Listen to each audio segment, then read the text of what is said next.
आगे से मुझे कह रहा है कि तुम औरत हो इसलिए मैं तुम्हें छोड़ रहा हूँ, मैं चंडे मार के तुम्हारा मुंह तोड़ देता।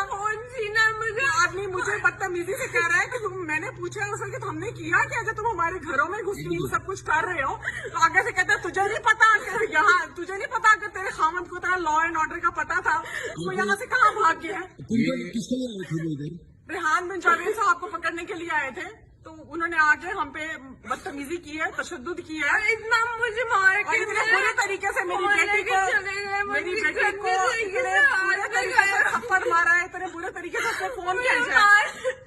यार जगह में और आपके साथ ये सब डील जो कर रहे थे ये मर्द पुलिस ऑफिसर मर्दों ने किया है और वो आगे झपटा है मुझे मारने के लिए कि बीबी अगर तू औरत ना होती तो मैं तेरा भी मुंह तोड़ देता। यहाँ पे हम सिर्फ तेरा औरत होने का लिहाज कर रहे हैं। मैंने उसे कहा अगर तू, अब मैं औरत ना होती तो क्या तू मुझे मार देता यहाँ पे खड़े होकर? तू क्या कर सकता है? ज्यादा गोली चलाना चाहता है, चला दे, और क्या कर लेगा तू?